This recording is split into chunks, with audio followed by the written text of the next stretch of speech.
Vamos iniciar nossa mesa não redonda, semicírculo aqui. Vamos fazer algumas perguntas e, como tudo que nós vamos fazer é para a glória de Deus, quer comais, quer bebais, quer façais qualquer outra coisa, vamos iniciar com uma oração? Amém? Senhor Deus e Pai, nós te agradecemos por este momento que novamente estamos aqui, Senhor, para tratar acerca de questões que falam sobre o Teu reino, para a manifestação da Tua glória e da Tua vontade sobre a vida da Tua igreja.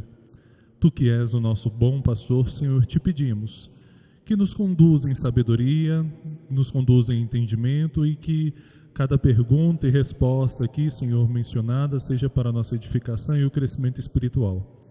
Nós te agradecemos, ó Deus, por todo o teu cuidado, em nome do teu Filho Jesus.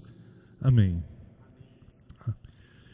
Alguns irmãos nos entregaram algumas perguntas, dentre outras perguntas que nós já tínhamos elaborado. Vamos ver aqui se a gente já começa soltando uma bomba, se nós começamos devagar. Vamos lá. Primeira pergunta: qual a importância da disciplina para a pureza da igreja? E pode haver pureza em uma igreja sem disciplina? Vamos iniciar pelo pastor Iraldo, até chegar ao pastor Broto, e vamos assim, 1, 2, 3. Eu diria que... Estamos vendo, né? Eu diria que o que a igreja já disse na sua história, né? A igreja já disse na sua história que a disciplina eclesiástica é uma marca da igreja verdadeira, é uma das marcas. E a razão disso é que, com a disciplina, pecadores, eles são alertados, são instruídos, alertados e chamados ao evangelho, ao arrependimento. E não há como permanecer em Cristo sem arrependimento e com fé no evangelho. A outra coisa que justificaram que a disciplina é uma marca da verdadeira igreja é promover a santidade da igreja. A igreja de Cristo, ela é feita de pecadores, mas isso não quer dizer que Cristo permita que pecados sejam cometidos na igreja sem ser tratados. 1 Coríntios capítulo 5, eu acho que é uma passagem que mostra muito claro isso, e que Paulo fala tão fortemente a ponto de dizer que é para ser entregue a Satanás. Entregue a Satanás, né? Ele fala do fermento, nesse sentido de que o pecado vai afetando a igreja. Então a minha resposta é o que a igreja já disse na sua história. Ela é uma das marcas de uma igreja verdadeira. Então, completando a resposta do pastor Iraldo, né? Assim, acrescentando, né? A disciplina, a gente pensa muitas das vezes como punição, né? Como de fato castigo, não é? Mas a disciplina na verdade já começa com o ensino, não é? Quando nós estamos ensinando, estamos disciplinando. Assim como nossos filhos, não é? Nós não podemos pensar que é apenas, não é, um castigo, uma punição, mas quando você ensina, você já está disciplinando, não é? Então, assim, eu entendo como marca da igreja, porque a igreja está o tempo todo ensinando, né? Então está disciplinando, está ensinando o caminho, mostrando o caminho, não é? Então, por isso que também é uma das chaves da igreja, né? Uma das chaves do reino, porque é a chave que abre quando ensina e a chave que fecha quando o pecador não se arrepende, não é? Então ele é disciplinado, e aí no sentido negativo, não é? Quando muitas das vezes é exortado. E quando não havendo, não é, arrependimento, ele então é excluído, não é, da igreja e do reino de Cristo, como diz a nossa fórmula. Então, de fato, assim, é uma marca da igreja. Então, como haver pureza na igreja sem que haja o ensino e, consequentemente, a correção nos pecadores que não se arrependem, não é? Então, de fato, é de suma importância para a igreja a disciplina. O interessante é que essa linguagem de pureza, ela se encontra no capítulo 25, né, da Confissão de Fé de Westminster, que trata justamente desse ponto. Engraçado também porque lá, os irmãos podem ver depois, as 3 marcas da reforma, obviamente, elas são contempladas, que é pregação da palavra, administração dos sacramentos e disciplina. Mas a linguagem de Westminster, ela vai um pouco além. Ela contempla essas três, ela fala do evangelho pregado e abraçado, as ordenanças administradas fielmente, aí entraria a disciplina, sacramento e outras coisas, e o culto público realizado. Então, a pergunta é interessante porque lá o tratamento é bem pastoral nesse sentido, né? Igrejas mais puras ou menos puras. Uma igreja sem disciplina certamente é menos pura. Só que aí na sessão seguinte eles falam, cuidado, porque as igrejas permanecendo de maneira menos pura, elas acabam se tornando sinagoga de Satanás. Então, é difícil medir da pureza de uma igreja que não tem disciplina. Tem impureza grande, até literalmente, a impureza não está sendo tratada. O problema é onde isso vai levar, né? Possivelmente até a apostasia da própria igreja. Só queria dar uma palavra, e me lembrou o que o pastor está falando, quando o Senhor Jesus disse, eu vou remover o candeeiro. Ele está falando exatamente, se você não tratar desses pecados, eu vou remover o candeeiro, que é essa igreja. Essa é a igreja. Ele vai remover isso, vai deixar de ser igreja. É uma pergunta meio forte. Próxima pergunta. Com respeito aos requisitos de 1 Timóteo capítulo 3, em uma escala de 0 a 10, se é que a gente pode dar alguma pontuação, qual nota seria necessária para alguém ser cogitado para o ofício? Em caso de não haver alguém que preencha 100% dos critérios, seria melhor aguardar? Ou seria melhor chamar alguém que tenha a possibilidade de mais proximidade? Ou chamar alguém mesmo com falhas? Como se daria esse chamado? Sendo que a igreja precisa dos ofícios, Deus instituiu, falou que a igreja precisaria, que não estaria vazia. De que forma isso pode ser resolvido? Tá. Tô com a impressão que ninguém está me ouvindo, mas dá para ouvir, né? Está todo mundo ouvindo? ouvindo? Dá para ouvir. Dá para ouvir o pastor direitinho? Eu queria ficar com a voz de Heitor. Mas, então, essa é uma pergunta que o conselho sempre se faz quando está num período de eleição de oficiais. Sempre se faz essa pergunta. Ela sempre volta para a nossa reunião, porque nós queremos ser bíblicos e justos. Quando falo bíblicos, é que as características que Paulo fala tanto em Timóteo como Tito, elas devem ser observadas e não podem ser negligenciadas, né? Nenhuma delas pode ser negligenciada, nenhuma. Todas têm que ser observadas. Por outro lado, eu digo ser justo, que também é ser bíblico, que é entender o que é que Paulo está dizendo ali, né? É reconhecer que nós somos pecadores e os homens que vão ser escolhidos também são pecadores. Isso quer dizer o quê? Que mesmo tendo aquelas características ali ditas por Paulo, homens vão falhar nelas. Em alguma medida, talvez, o ponto é em alguma medida.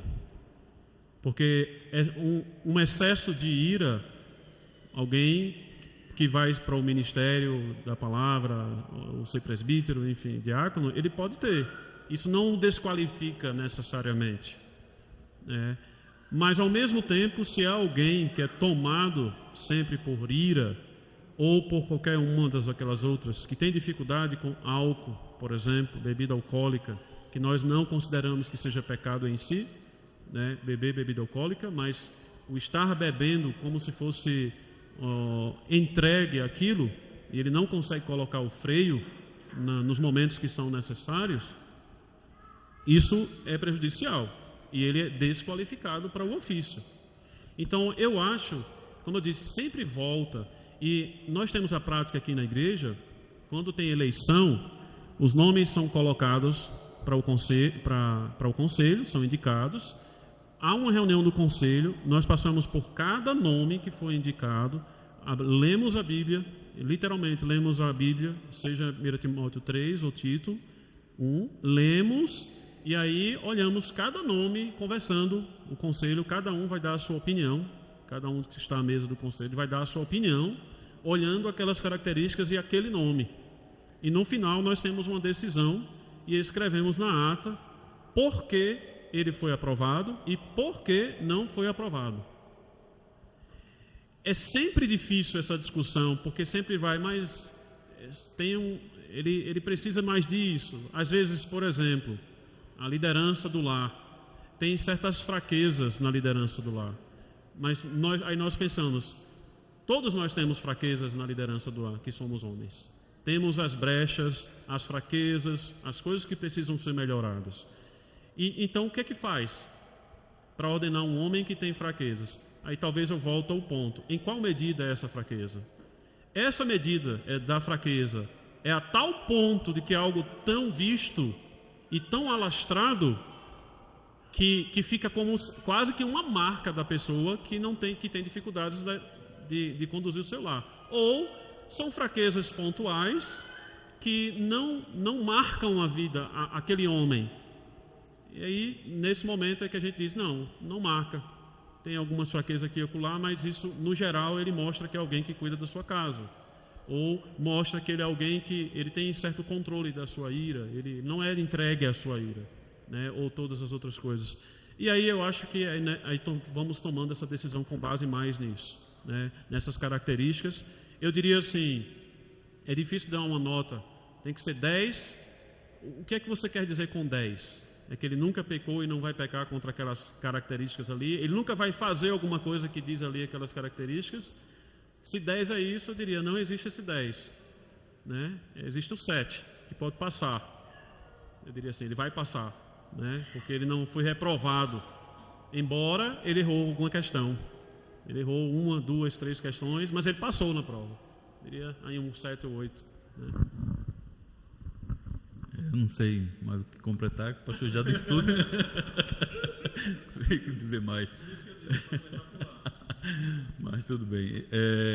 Então, eu acho que, né, com base em tudo isso, né, que o pastor falou, eu acho que um ponto muito importante, né, para o oficial é ser ensinável, não é? Alguém que está querendo aprender, né? Tendo visto que todos somos pecadores, não é? E, na verdade, o ofício não é para pessoas perfeitas, até porque não existem, né, essas pessoas perfeitas. Mas eu acho que uma coisa importante de se ver é exatamente essa pessoa que ela é capaz de aprender, né? Ela é capaz de reconhecer os seus erros, né? Até a gente viu, né, sobre a questão da irrepreensibilidade, né? Que não é alguém que nunca peque, né? Não vamos encontrar essa pessoa, mas é alguém que reconhece, né? E se corrige. Então ele deixou de ser irrepreensível, né? Ele já foi repreendido, se corrigiu. Então é algo muito importante, né? Eu diria assim, uma característica, né? Lembrando, acho que um dos pais da igreja que falou isso, né? O que é preciso para o ministério, né? 3 marcas, né? Humildade, humildade e humildade, né? Então precisa sempre ser aquela pessoa capaz, né? Que reconhecer os seus erros, porque aí ele vai, né, em nome de Cristo, também exortar os outros que estão errados.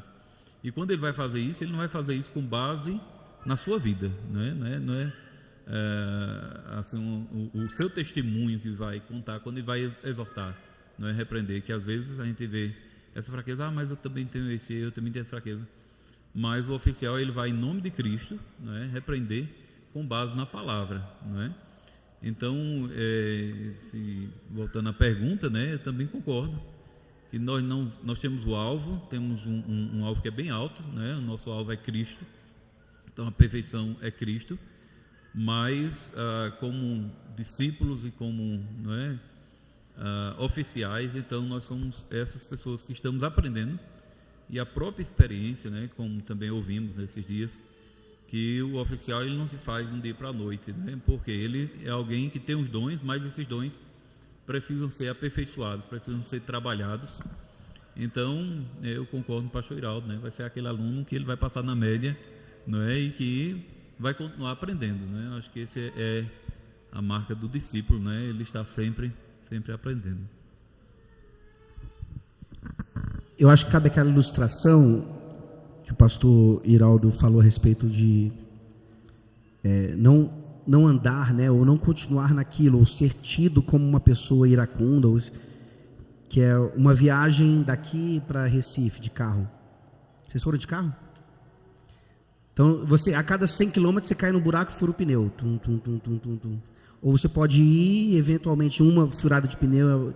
Então, eu acho que se houver uma nota, e eu sou da área de educação, então é impressionante como a gente gosta desse negócio de nota, né? Ou vai cair na prova, não, vai cair na sua vida. Então, esquece esse negócio de nota. Ou passar por média. É a constância da vida em relação às características da lista ou a ausência delas. Aí eu quero aproveitar para dizer isso. Falando da presbiteriana mais especificamente, não sei se na reformada acontece tanto isso, mas muitos presbíteros na presbiteriana são escolhidos não por causa dessas características aí. Isso é terrível. É por causa de dinheiro, status, influência. Isso, né, não deveria acontecer. E acontece lá aquela questão também o homem primeiro se torna diácono, aí ele cresce um pouquinho, aí agora ele é presbítero, talvez ele chegue até o ministério da palavra. Não existe essa hierarquia, né? Então, se um homem tem aquelas características, e lembrando, o pastor Dilsley, ele enfatizou muito isso ontem, né? A pessoa desejar o episcopado. Então, isso aí, se alguém deseja, não significa que vai ter, mas já seria um bom sinal para ver se de fato aquelas características vão estar lá de uma maneira constante e não o contrário sendo manifestado de maneira constante, né? Podemos resumir então que seja alguém que pode falhar em certa maneira, mas não seja dominado por nenhum daqueles pecados, né? Se arrependa. Isto. Então vamos aprofundar nessa questão. Sobre o chamado aos ofícios. Nessa questão dos chamados aos ofícios e a importância do conselho nesses chamados.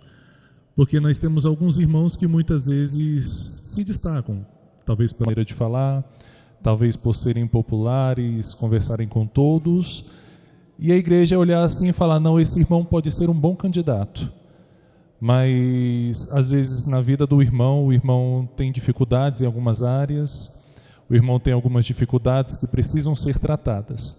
Qual a importância do conselho da igreja de observar o irmão não somente pelas ações externas, mas acompanhar a família, acompanhar a vida espiritual desse indivíduo?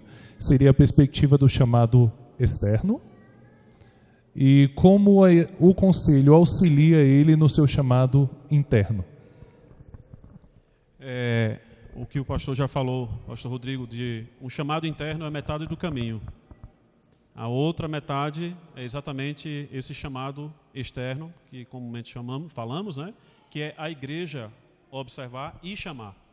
Ele precisa ser chamado pela igreja. Esse é o procedimento bíblico. E o conselho? Qual a importância do conselho nisso? Você já deu algumas pistas? Em muitas situações de nomes que são às vezes muito indicados. Indicados por quê? Nem sempre por causas tão ruins, como o pastor já falou. Um homem de negócios, um homem que veste paletó, um homem que demonstra certa habilidade administrativa, nem sempre por causa disso. Às vezes é um homem que demonstra habilidade para ensinar, é um homem que tem certo conhecimento bíblico. Porém, isso é o que aparece aqui. Aparece aqui. Mas em casa, no trabalho ou na vida em particular, ou às vezes não é tão em particular, certas coisas, características que ele até demonstra na igreja, mas as pessoas não estão observando muito bem. Por quê? Porque elas estão olhando mais para aquelas que se sobressaem. Ele fala bem, ele tem um conhecimento, ele é um homem que lida com todo mundo bem. Então as pessoas olhando para isso, elas às vezes não atentam para certos detalhes. E aí o conselho da igreja tem duas coisas. Se é um conselho de presbíteros que visitam os lares, as casas, ele vai saber muito mais coisas do que os membros normalmente sabem. Normalmente é assim. o conselho, os presbíteros, sabem mais coisas sobre a vida das pessoas se eles visitam.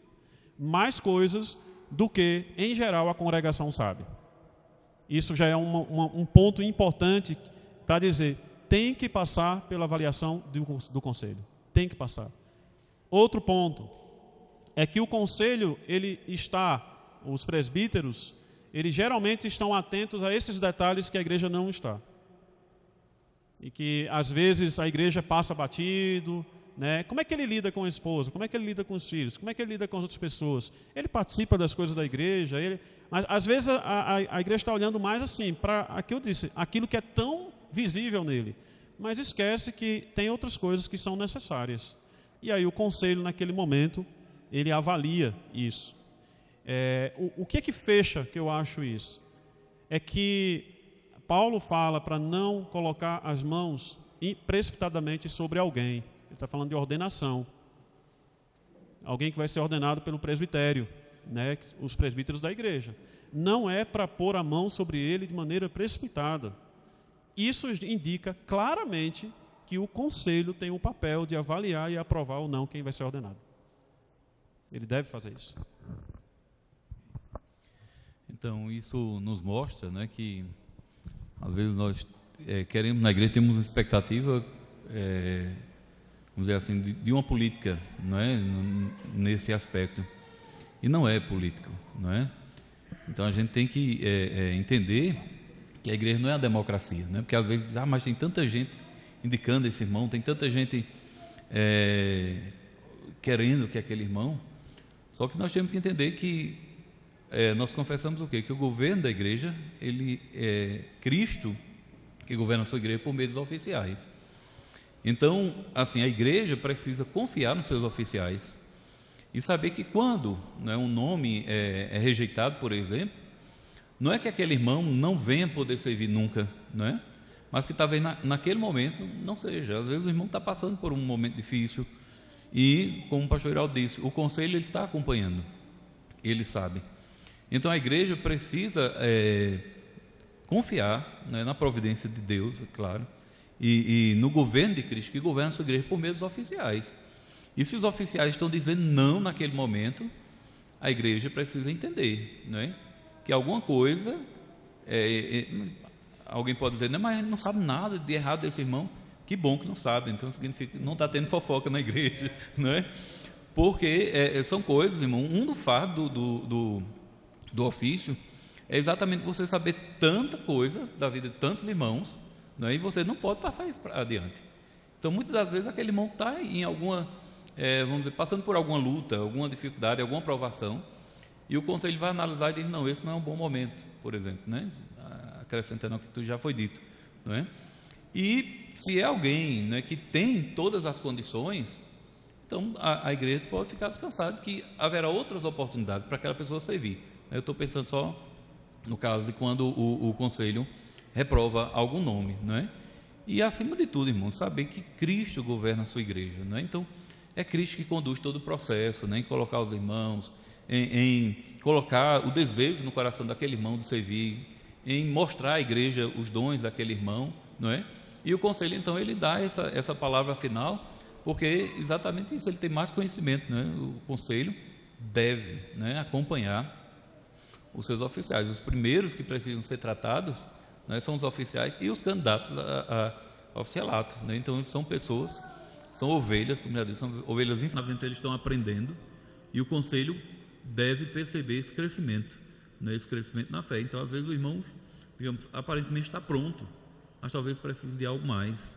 Então, o tempo nunca é assim negativo. Mas o tempo está passando, não temos oficiais suficientes. Não, espera, não é? Porque no tempo certo Deus vai conceder oficiais à sua igreja, não é? E é por meio dos oficiais que já tem que Cristo vai chamar outros irmãos também para servir no ofício.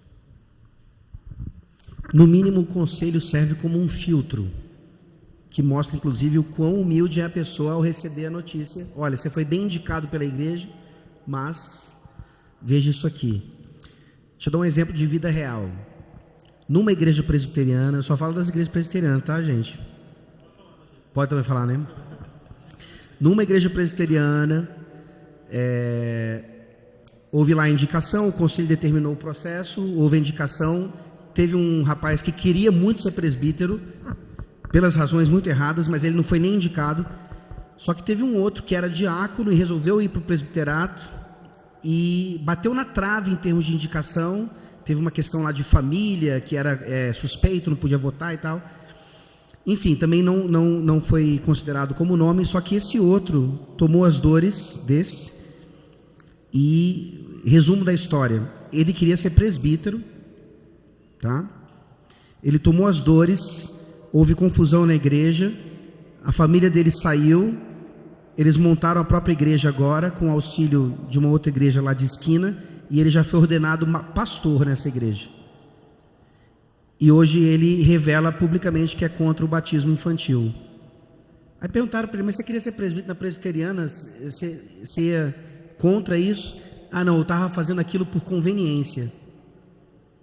E ele foi muito bem indicado na igreja.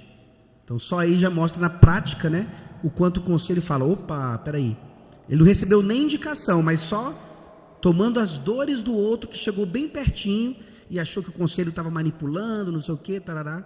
Bom, hoje tem a própria igreja, já é pastor e enfim, tem um ministério forte na internet. Porque eu acho que o senhor estava falando daqui das nossas igrejas também. Porque já aconteceu a mesma coisa. Tem um amigo meu. Exatamente a mesma coisa. A mesma coisa. Aconteceu em situação dentro das nossas igrejas, mais de uma na verdade, em que o indivíduo quer muito ser presbítero, aí pessoas indicam e está animado, aí o conselho não. E com as justificativas lá, né? E nós fazemos assim, quer saber as justificativas? Só é perguntar a gente faz uma visita e diz, só que normalmente não querem. Mas, e aconteceu isso, não aceitou, aí carta marcada, o conselho só bota quem quer, e aquela coisa toda, aí se levanta contra o conselho, sai. Aí sai da igreja, aí depois está pregando, nem presbítero está pregando, está ensinando, ministério não sei de quê, aí fica assim, né? Mas o conselho não aprovou. Complicado. Situações difíceis. Fazendo um link nessa questão, teve uma outra pergunta aqui um pouco mais forte. Agora vocês vão ter que se virar e eu já posso dizer, não é minha. Mas com muito temor, irmãos. Quando nós colocamos o nome de pessoas, porque a questão do que ocorreu são pecados públicos. Então, por isso que vai ser mencionado neste momento, mas em muito temor, não dizendo que nós não estamos suscetíveis a nenhum erro desses que será mencionado agora, que nós somos melhores do que qualquer um desses pastores que serão mencionados agora, mas realmente, como Mateus 18 fala, por ter se tornado uma questão pública, cremos que todos já estão cientes da questão. Mas vinculadas a essa questão do chamado externo e interno, muitas vezes quando o externo aparenta ser maior ou quando o interno aparenta ser maior, vemos que muitos ministros às vezes não estão tão preparados ou possuem uma vida que sejam condizentes com aquilo que eles dizem ter. A pergunta nos diz assim, vou ler ipsis literis. Levando em consideração a liderança da igreja, ministros e oficiais, e pensando nos exemplos com muito temor aqui, do Paulo Júnior e do Steve Lawson, como se dá a correção desses irmãos, também ligando com a questão de disciplina que nós aplicamos, e quais as consequências disso para a continuação de seus ministérios e ofícios? E mais diretamente, quando serão impossibilitados de retornar a exercê-los, se é que existe essa possibilidade. Algum desses pastores mencionados o nome e sabendo o conteúdo das questões que ocorreram, podem ser reintegrados ao ministério, ambos estão aptos, porque um, por certo tipo de pecado, pode ser, e o de outro não pode ser. O que vocês têm para falar para a igreja sobre este problema dentro do ministério? Primeira coisa que quando eu ouço esse tipo de notícia, com Steve Lawson e agora Paulo Júnior e outros também. Lembro, antes desses, alguém ficou espalhando na internet certas fraquezas ou dificuldades de pastores também. A primeira coisa que eu penso sobre isso quando eu ouço a notícia é: Deus, o Senhor me livre de ser o próximo. Que o Senhor me livre de ser o próximo. E porque eu entendo claramente que a minha permanência no ofício e no ministério não depende de mim. E tem a ação poderosa do Espírito Santo. O dia em que Deus decidir retirar isso, eu vou cair. Eu não vou ficar de pé. Essa é a primeira coisa que eu penso. Segundo, eu não gosto de ficar falando sobre esses casos, porque eu sempre digo para as pessoas isso: porque eu não estou lá, eles não estão sob o meu trabalho pastoral, eu não sei dos detalhes, eu não sei das coisas que aconteceram, eu não sei da avaliação, eu não sei das decisões. Então, normalmente eu prefiro me reservar a simplesmente dizer: deixa que eles cuidem, quem é responsável, que cuidem disso. Eles vão prestar contas a Deus. E então eu prefiro não falar nos detalhes ou na situação. E terceiro, para terminar, quando se envolve num pecado público e tão escandaloso assim, eu acho que é alguém que é desqualificado para permanecer no ofício. E eu não sei, por isso que é difícil de falar, eu não estou lá. Eu não sei se isso, normalmente quando é assim, é que realmente é uma fraqueza, então está desqualificado pelo que está dizendo lá Paulo em Tito. Se é algo que é uma fraqueza mesmo da pessoa, que ela não consegue se livrar disso, já está em 1 Timóteo capítulo 3, a resposta, né? Se não é um acidente, aconteceu e tudo, eu iria pelo lado agora, tá, ele não tem essa fraqueza, mas aconteceu, e pode acontecer. Eu diria então, para evitar que a igreja tenha mais manchas do que ela já tem, eu não ordenaria, não seria a favor de continuar no ministério. Então, irmãos, é uma situação assim, bem complicada, bem difícil, não é? E quando a gente vê isso acontecer, não é? Assim, hoje a gente tem duas atitudes de lamento, né? Vamos dizer, a primeira por acontecer, né, com alguém, né, que foi serviu tanto na igreja, né, que estava no serviço. E a outra coisa a lamentar hoje é o espetáculo que se faz disso, não é? Porque, assim, eu também não tenho um conhecimento de causa dos dois casos para opinar. Eu sei mais do que as pessoas falaram na internet. Então, a primeira tristeza é isso, é ver tantas pessoas falando sobre o erro dos irmãos, não é? Que deveria ser motivo para a gente lamentar e chorar, não só pelos pecados dele, mas pelos nossos também, não é? E aí, também concordo com o pastor Iraldo, isso é algo que o conselho local vai tratar, vai cuidar, não é? Porque mostra exatamente a realidade de que todos nós somos pecadores, não é? E também de que a obra, apesar de ser feita através de nós, eu gosto de dizer que é apesar de nós. E, assim, é Cristo quem está fazendo a sua obra. Então isso mostra que toda glória, toda honra tem que ser dada para Cristo, não é? Duas coisas que nós lamentamos muito, né, na igreja, no meio da igreja, assim, a entronização de alguns homens, não é, que são vistos como, né, se eu estou lá no Nordeste, eu dizia que o Padre Cícero dos crentes, não é? E assim, às vezes eles mesmos se acham, né, como fosse o bispo maior do que os outros, mas muitas das vezes da igreja, não é? Então nós temos que ver que Deus está no controle de todas as coisas, inclusive das nossas quedas, não é? E em tudo tem um propósito. Mas respondendo bem a pergunta e sendo também assim bem sucinto, né, eu diria que alguém que mesmo tendo servido no ministério e vindo assim causar um dano, uma queda, né, vindo trazer uma mancha assim para a igreja.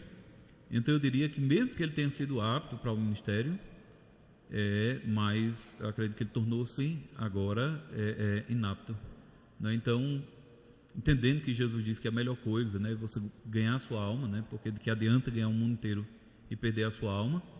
Então eu diria que se esse irmão ele pode ser restaurado a comunhão, restaurado a igreja, não é? E continuar a vida cristã, eu diria que já é uma grande bênção, é uma grande vitória ver esse irmão servindo ao Senhor, não é? Porque a gente tem que entender que servir ao Senhor não é somente no ofício. Então esse irmão pode continuar servindo ao Senhor, né, junto à sua família, junto uma profissão que ele vai exercer, não é? E assim, sem um prejuízo para a sua alma, né, para a sua alma. Porque o ofício, no final das contas, não é nosso, é de Cristo, né? E se ele foi tirado, então nós temos que entender, Cristo está tirando o ofício, não é? Então, mas sempre com aquele cuidado, dizer assim, que cada igreja, né, cada conselho é que trata, e é sempre muito difícil falar alguma coisa mais diretamente sem o conhecimento de causa, não é? Mas só falando assim em termos gerais. É muito temeroso realmente falar sobre essas coisas, mas eu queria aproveitar para fazer uma denúncia em relação ao sistema de governo das igrejas representadas, tanto pelo Steve Lawson como pelo Paulo Júnior. Para vocês terem uma ideia, quando o Steve Lawson caiu, né, ou quando isso foi revelado, ele era contratado por uma igreja para ser o palestrante lá, o pregador. Ele não era pastor daquela igreja, ele não estava ligado à liderança daquela igreja. Ele recebia dinheiro, ele vinha, pregava no domingo e saía. Tá? Isso é um absurdo. Então a gente está falando de Steve Lawson, um homem ligado a algumas igrejas no Brasil, que faz parte de conferência. Então a denúncia é nesse sentido. Essa conferência aqui está mostrando que não é o sistema presbiteriano ou o sistema das igrejas reformadas. Qual é o sistema bíblico de governo? Como é que é a ligação de um ministro, de um oficial com uma igreja local, tá? Então, e a outra, no caso do Paulo Júnior, que tinha uma ligação maior com a igreja, continua sendo um sistema independente, né? Então, nesse caso, não houve nenhum concílio, além da liderança local da igreja, que pudesse analisar a situação, pudesse fazer um juízo de valor, ou dizer para o Paulo Júnior, né, realmente, a liderança local está certa, você precisa dar um tempo e se afastar. Tanto é que houve burburinho, né, de achar que a igreja agiu de maneira impetuosa, que tiraram o Paulo Júnior, puxaram o tapete dele, enfim. Então veja que o sistema bíblico de governo protege essas coisas também, e até a pureza da igreja nesse aspecto. E aí, já no caso de restauração de um ministro que cai, ou de um oficial que cai, eu devo confessar que a minha tendência e inclinação é diferente dos irmãos. E eu sei que isso é um debate, e talvez eu esteja no lado mais fraco do debate. Não vou aqui dar as razões pelas quais eu penso assim, só estou querendo mostrar que é um debate de fato, não é algo definitivo, mas que eu seria facilmente, se a gente estivesse no concílio, eu seria facilmente convencido por eles, para tomar uma decisão, né, se alguém continua ou não. Não faria um cavalo de batalha, vocês não são misericordiosos, vocês não têm amor e tal, nada disso. É só uma impressão que eu tenho, que dependendo do caso, o homem pode ser restaurado não apenas na sua vida comum de cristão, mas também ao ofício que ele tinha antes. Mas é muito tênue a linha, cada caso é um caso, enfim. Eu só não consigo ser taxativo nesse sentido. Caiu ou foi reprovado, já era. Mas seria facilmente convencido disso pelos irmãos aí. Você vê que cada um para falar dava uma pausa de 10 segundos para começar a falar, né? Deixa eu pensar. Irmãos, é uma coisa muito, muito, muito, muito complicada. Principalmente falar de outros, porque normalmente todos os que falaram de outros é os que estão tendo problema no momento. Então a gente já toma cuidado para não falar, para não sermos os próximos. Mas dentre isso, o pastor já chegou numa coisa bem interessante, que seria a importância da confessionalidade para a proteção da igreja, que seria essa questão a igreja estar ligada por debaixo de uma confissão. Nós estamos tendo um grande problema concernente ao governo, sobre se o governo da igreja deve ser o domínio da igreja, o que a própria Bíblia menciona como algo contrário, que fala que não deve ser dominador do rebanho, e ao mesmo tempo isso é utilizado como desculpa de muitos desigrejados para irem contra a autoridade da Bíblia, a autoridade da igreja. Então nós estamos num momento muito difícil que a igreja está passando no século 21, que é essa questão de eu sou igreja. Minha casa, aí utiliza um texto, onde estiverem 2 ou 3 reunidos, então está eu, minha esposa e meus filhos, o que o texto não está querendo dizer, na disciplina, mas se usa como base para defender essa questão de igreja, pessoas que estão feridas por certas autoridades colocadas de forma errada, desprotegidos de uma confessionalidade e por princípios de igrejas que são um modelo de governo diferente do nosso. O porquê nós defendemos esse governo presbiteriano no sentido de presbitério e não um governo episcopal? Eu acredito que é bíblico, né? Acredito que a Bíblia fala claramente de um presbitério. Eu já citei isso aqui, né? E acredito que quando Paulo está falando para Timóteo de presbitério, ele está falando dos presbíteros da igreja local ali. Ele não está se referindo a um presbitério como normalmente a gente se refere, né? É bíblico e há demonstrações claras na Bíblia de que os oficiais, há essa pluralidade de oficiais. Eu falei na minha palestra sobre Atos 20, 28, né, que chamou Paulo, verso 17, chama os presbíteros da igreja. Ele não chamou um bispo, nem chamou a igreja, ele chamou os presbíteros. Então, para dizer, olha, eu vou embora, agora eu quero dizer algumas coisas para vocês tomarem cuidado. Chamou os presbíteros, né? Outra passagem que mostra a importância de haver uma pluralidade é Atos 15. Atos 15 mostra claramente que a igreja ela tem que expressar a sua unidade na pluralidade, em que várias pessoas se reúnem, vários oficiais se reúnem para tomar uma decisão. Isso é importante saber. Então, eu acredito que é bíblico ter um governo plural de presbíteros e que esse governo plural da igreja local se reflete também na igreja como um todo, em que as igrejas se reúnem também para tomar decisões com respeito a elas, né? Sínodos e concílios. Exato, e a proteção da igreja está exatamente nisso, o contrário do que é acusado, né? Esse conselho é muito ditador, esse conselho é muito rígido, está exatamente em que não é uma pessoa só que está decidindo, é um conselho, né? É lógico que o conselho pode ser também, vamos dizer assim, induzido, mas ainda assim a responsabilidade não pesa sobre uma pessoa, pesa sobre um conselho.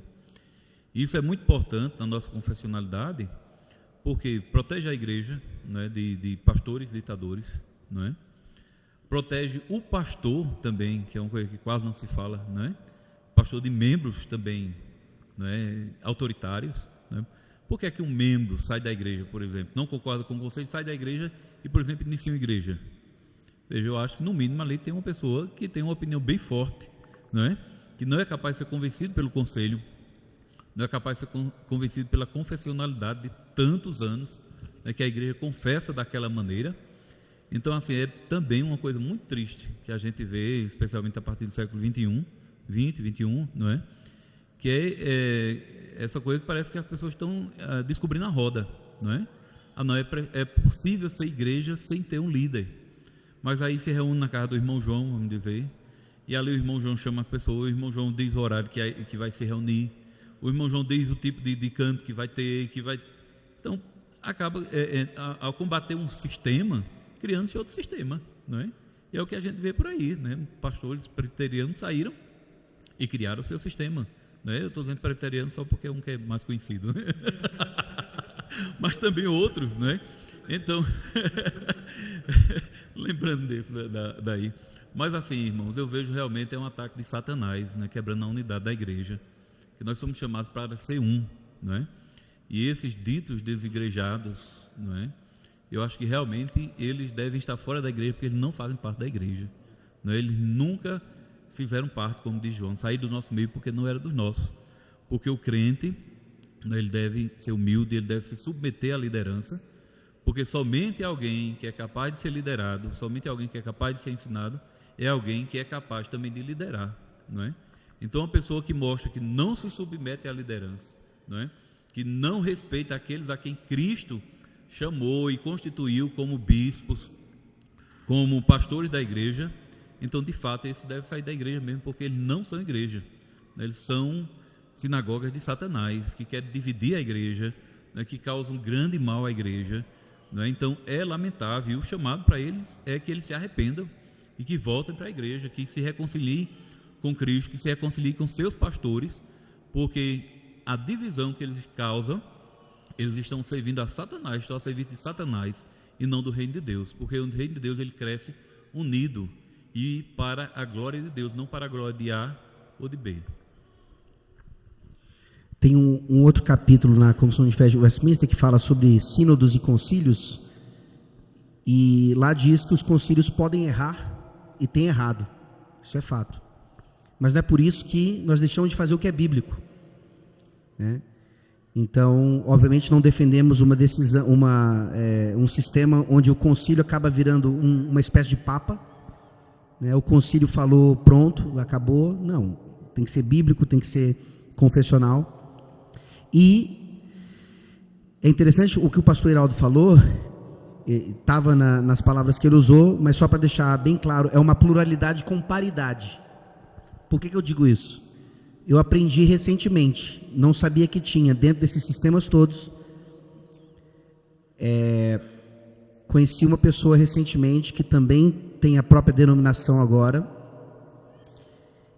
e ele defende que pode até haver pastores auxiliares de uma igreja, mas eles simplesmente estão ali como é um sistema consultivo, a decisão final é do pastor titular ali ou do bispo, entendeu? Então não tem paridade, é uma pluralidade. Eu posso até consultar, mas no final eu vou tomar a decisão e vocês vão obedecer, porque é isso que a Bíblia ensina.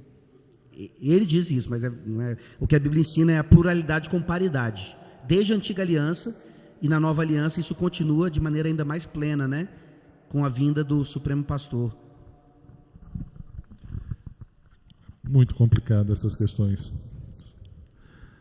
Vou perguntar para quantos estão aqui, quantos já sofreram sobre alguma autoridade que agiu de forma não bíblica. Muitos vão levantar as mãos. Então é importante a gente estar resguardado, e também a vida e a família do pastor. Mais uma perguntinha, estamos quase acabando. Seria, como nós falamos acerca dessa questão da fragilidade da vida de um ministro, que nós somos, os pastores estão aqui, são testemunha, a questão de que a maioria destes pastores que infelizmente tiveram problemas no seu ministério, são pastores ativistas, como diria o nosso pastor de internet, que muitas vezes deixaram a sua vida de comunhão, a sua vida de intimidade com Deus, para estar em todos os lugares ao todo tempo. Então seria, qual a importância da vida de oração na vida dos ministros e da igreja? Qual relevância tem a oração para a igreja de Cristo? Eu recentemente estava dando um estudo para os homens daqui da congregação, para os ofícios. A gente está numa fase de preparação com estudos, e o autor, que eu estava baseado no artigo que ele escreveu, ele disse o seguinte: a oração não é um dos meus trabalhos, ou é um trabalho do presbítero, é o trabalho, é a oração. A oração, ela tem que existir na vida do oficial, e tanto do presbítero, o diácono ou ministro da palavra, como sendo o próprio pulso, a respiração do trabalho dele. A respiração vem para o nosso corpo e os membros vão trabalhar. a oração deve estar presente na vida dos oficiais para que ele possa fazer o trabalho. Então a oração é essencial e é o trabalho deles. Sem dúvida, a oração é essencial. E olhando, né, para a Bíblia, a gente vê o próprio Senhor Jesus, né, que sendo Filho de Deus, sendo Deus, ele sempre estava em comunhão com o Pai, não é? Ele sempre tinha um momento que se isolava, às vezes com alguns discípulos, apóstolos, outras vezes a sós com Deus, não é? Então, nós temos em Jesus o Senhor e também o Mestre, né, o modelo. Nós temos que aprender com Ele, não é? Ele nos ensinou a orar, né? Ele ensinou a orar Pai Nosso. E as nossas confissões de fé refletem isso, né? As 3 formas de unidades, não é, mostram a importância da oração. No nosso catecismo, nós temos a oração como na seção que fala sobre a gratidão, não é? E apesar de ser a última seção do catecismo, diz que é a mais importante, não é? Parte da gratidão é a oração. Porque nós podemos obedecer à lei por obedecer, ou simplesmente sermos legalistas, não é? Agora, o crente, e é isso que os oficiais, os pastores precisam ser crentes, não é? São aqueles que têm comunhão com Deus, são aqueles que estão com a vida constante de oração, sozinho, em família, não é? Com os demais oficiais, orando uns pelos outros. Quando a gente vê, né, os exemplos que o irmão deu de pessoas fracas, caindo, do estrelismo que tem em nossos dias. Talvez essa pessoa, quando cai, na verdade ela não cai naquele momento, ela já caiu muito antes, quando abandonou, não é? a oração, quando abandonou a comunhão com Deus, não é? E assim, quando nós oramos juntos com os outros, dá para a gente perceber como está também a vida dos irmãos em oração, em comunhão com Deus. Então, nós temos a oportunidade também de sermos pastoreados uns pelos outros, né? E eu acho que a grande, assim, a causa de tanta queda, e queda às vezes, vamos dizer nesse sentido, né, do estrelismo, é exatamente a falta de pastoreamento, né? São homens que se acham autossuficientes e por isso não precisam orar, por isso não precisa a oração dos seus irmãos e orar uns pelos outros, né? Porque ele e ele, não é? Mas, sem dúvida, a oração é a base da vida cristã e não é diferente também na vida do pastor. Só complementando aqui, em Atos 6, né? A partir do versículo 2, então os 12 convocaram a comunidade dos discípulos e disseram: não é razoável que nós abandonemos a palavra de Deus para servir às mesas. Mas, irmãos, escolhei entre vós 7 homens de boa reputação, cheios do espírito de sabedoria, aos quais encarregaremos deste serviço. E quanto a nós, nos consagraremos à oração e ao ministério da palavra. Um não existe sem o outro. Então, é o trabalho e não um dos trabalhos. Amém. Os requisitos exigidos para oficialato na igreja de 1 Timóteo exclui o celibatário? Pode um celibatário ser ministro? Eu não acredito que ele tenha de ser casado, como alguns interpretam nessa passagem, quando ele diz marido de uma só mulher. Eu não acredito que ele tem que ser casado para ser oficial. E pela mesma razão eu posso dizer, primeiro que eu não acredito que ele está dizendo, quando ele diz que ser marido de uma só mulher, que ele deve ser casado. Mas está implícito aí, se casado, que seja de uma só mulher. E por que eu acredito nisso? Porque se Paulo está dizendo, quando ele fala, marido de uma só mulher, que tem que ser casado, eu tenho que concluir que quando ele fala sobre ter filhos que deem bom testemunho, que mostrem submissão, eu tenho que concluir que ele tem que ter filhos também. É o mesmo pensamento. Então, não é que tem que ser casado, não é que tem que ter filhos, mas o que está implícito é que se for um homem casado, que ele demonstre isso, a pureza, né, nisso. Então, o celibatário, eu acredito que sim. Ele pode ser um oficial na igreja, não acredito que ele tem. Por quê? Porque eu não acredito que o oficial tem que ser casado. Ok, eu concordo bem com o pastor, né? De fato, jovens, né, e homens, mulheres, vamos dizer assim, que eles vão que podem viver sem um casamento, não é? E a Bíblia fala do dom de casar, né? Casamento é um dom, esposa é um dom. Agora eu diria que é algo muito positivo, não é? Que alguém que é casado tem família, porque aí você já é mais um fator que você pode observar na vida dele, não é? As qualificações dele, quando ele já exerce, né? Administra bem a sua família, como diz o texto. Mas com certeza não é algo indispensável que ele seja casado. Eu creio que quando Paulo fala para Timóteo: não te faças negligente para com o dom que há em ti, o qual te foi concedido mediante profecia, com a imposição das mãos do presbitério. Se eu não estiver enganado, Timóteo recebeu aqui a imposição das mãos ainda solteiro. Não que ele não casaria depois, mas creio também que a lista, ou aquela característica da lista, não diz que tem que ser casado. E eu vou além, né, que talvez aí gere um outro debate também, não só para o ministério, como para o próprio presbiterato de regência. Não precisa necessariamente ser um ancião em idade.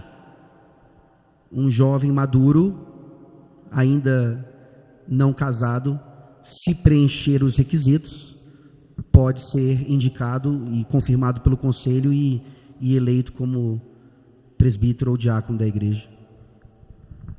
Amém. Não vou entrar no mérito do espécie de celibato. Que tem uma espécie agora que é meio mais complexa, vai dar um debate mais extenso. Tá fora. Vamos lá. E quem cuida de quem cuida?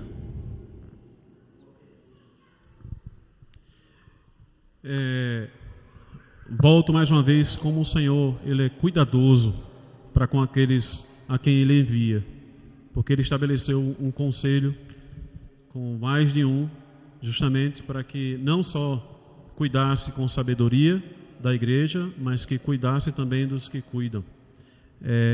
A prática das igrejas reformadas é que os presbíteros visitam a congregação, incluindo o pastor, incluindo os presbíteros também. Então, nós entramos na escala anual de visita pastoral. Eu entro, a minha família é visitada todo ano pelos presbíteros, a gente visita os outros presbíteros. Então, quem cuida é Cristo por meio dos presbíteros, do conselho. Então, eu acredito que tenho muita dificuldade numa situação em que o pastor nunca é visitado, né, ou os presbíteros, não. Todos, o conselho cuida de todos, inclusive dele mesmo. Exatamente, né? E lembrar, né, que o pastor também é ovelha, né? O pastor também é ovelha, também precisa dar atenção dos demais pastores e também da própria igreja. Ele também é um irmão, né? É até crente, né? Então precisa do cuidado da igreja. A igreja também precisa estar de olho no seu pastor, está bem, não é? Como está a saúde, como está a família, não é? Então a igreja também tem que observar o seu pastor, não é? Infelizmente, nos nossos dias, nós vivemos em uma igreja de clientela, né? Onde as pessoas querem ir para serem atendidas, para serem ouvidas, para serem cuidadas, mas nós estamos reunidos como igreja para cuidar uns dos outros, não é? Então, eu acredito que esse cuidado começa no conselho, o conselho cuida uns dos outros, não é? E a igreja também deve cuidar dos seus pastores, né? Não diria não só do pastor, mas dos pastores, dos presbíteros também, não é? E como outro irmão da igreja, né? Como todos os irmãos da igreja, deve ter atenção, deve ter cuidado, devemos cuidar uns dos outros. No sistema presbiteriano, os ministros da palavra são membros do presbitério. Como é que funciona na reformada? Vocês são membros de onde? Da igreja local, né? Ou seja, é mais bíblico. Vocês ouviram? Corta. Só que aí, nesse sentido, tem uma vantagem, digamos assim. Inclusive, é o que eu faço no nosso presbitério. É a função de apoio pastoral. Então, eu sou responsável por pastorear os ministros daquele presbitério. Aí a pergunta fica, então quem cuida de mim? Aí eu tenho que ir para o pastor Iraldo. Vamos puxar a sardinha para o nosso lado não, mas vem para cá você também. Para concluir, irmãos, para não ficar demasiado longo, a pergunta de um irmão para o desfecho. Temos muitos jovens aqui, muitos candidatos, que é o seguinte: dentro da palestra de hoje, considerando a responsabilidade, privilégio e os muitos perigos, aqui os muitos eu estou agregando a pergunta, e o zelo confessional, vimos também a importância do conselho e das confissões para resguardar tanto o pastor como a igreja. Quais conselhos vocês dariam para quem deseja ingressar ao ministério? Eu vou seguir o conselho do pastor Pereira. Humildade, humildade, humildade. Sem começar com isso, não tem como conversar, não tem como almejar nada. Eu falei na sexta-feira, quando alguém é colocado no ofício, é colocado no ofício para cuidar de algo que não é dele, e o dono daquilo que ele vai cuidar comprou com o próprio sangue.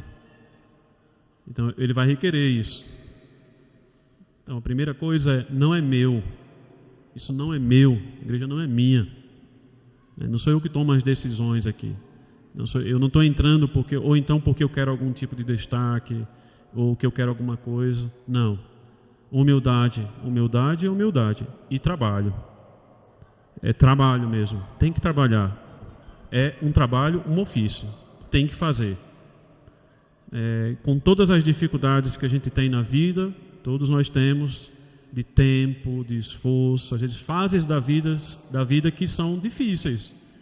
Olha, a fase da vida de um jovem casado de 30 anos, com 2, 3 filhos, é diferente da fase de um homem de 55, que os filhos já estão casados e fora de casa. É diferente, né?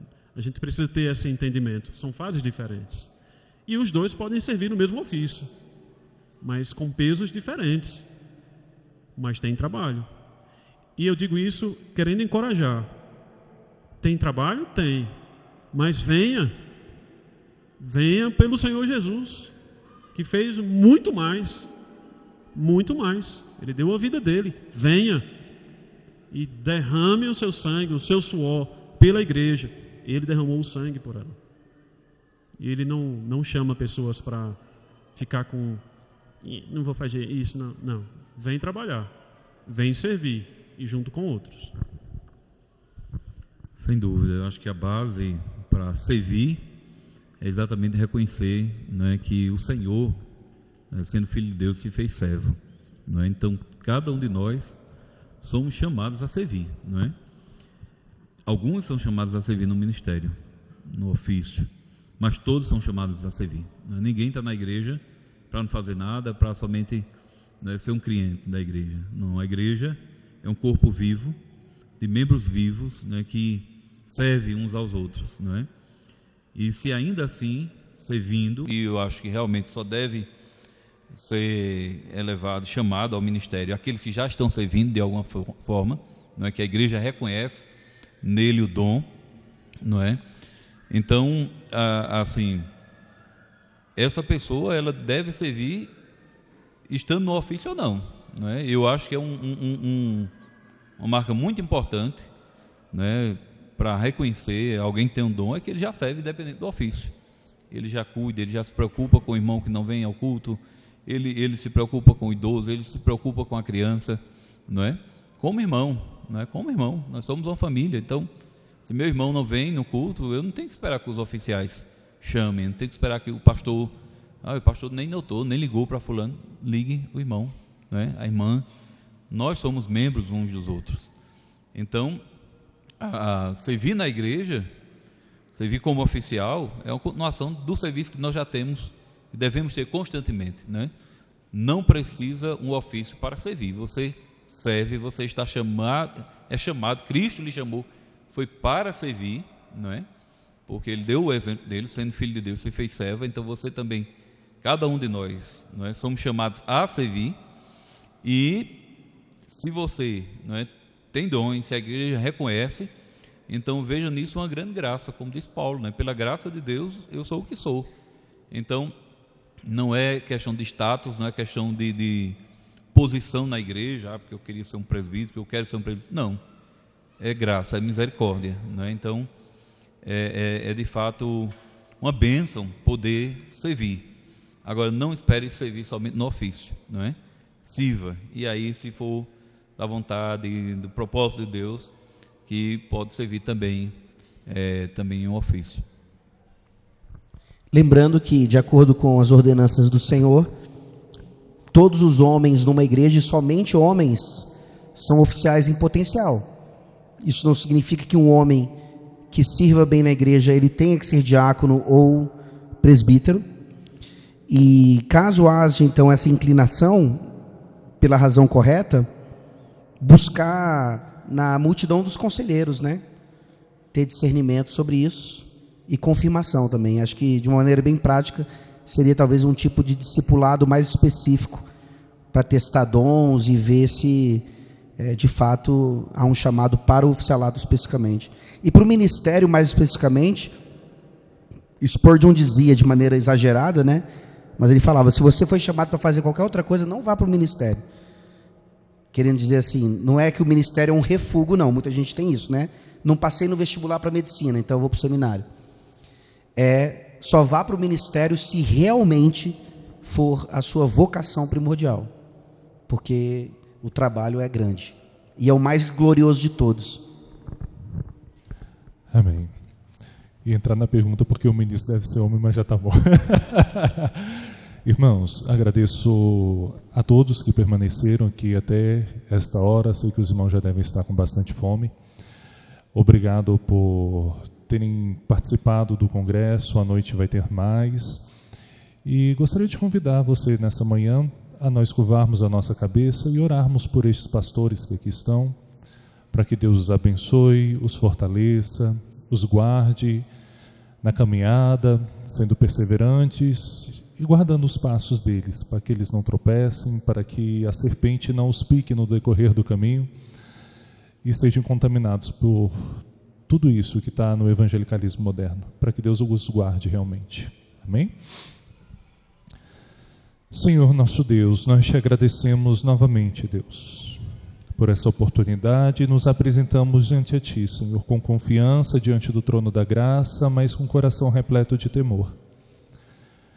Temor, Senhor, porque sabemos que somos homens falhos, sabemos que pecamos, e apresenta em especial a vida dos Teus filhos que aqui estão, Senhor, os ministros da palavra que o Senhor separou para o Senhor, para o cuidado da Tua igreja, para o cuidado das Suas ovelhas. Te peço, Senhor, os guarde, os fortaleça, os dê segurança espiritual, os dê perseverança, Senhor. Os dê força, revigora, Senhor, as suas energias, a sua saúde. Guarde-os, ó Deus, de todo mal. Nós te pedimos, se em suas dificuldades, dá a eles força e esperança. Ajude o Senhor a enxergar que o Senhor está caminhando com os teus filhos, a não deixar com que o desânimo, Senhor, preencha os seus corações. Dá-lhes entendimento para lidar com as situações em suas igrejas, para eles agirem, Senhor, com sabedoria.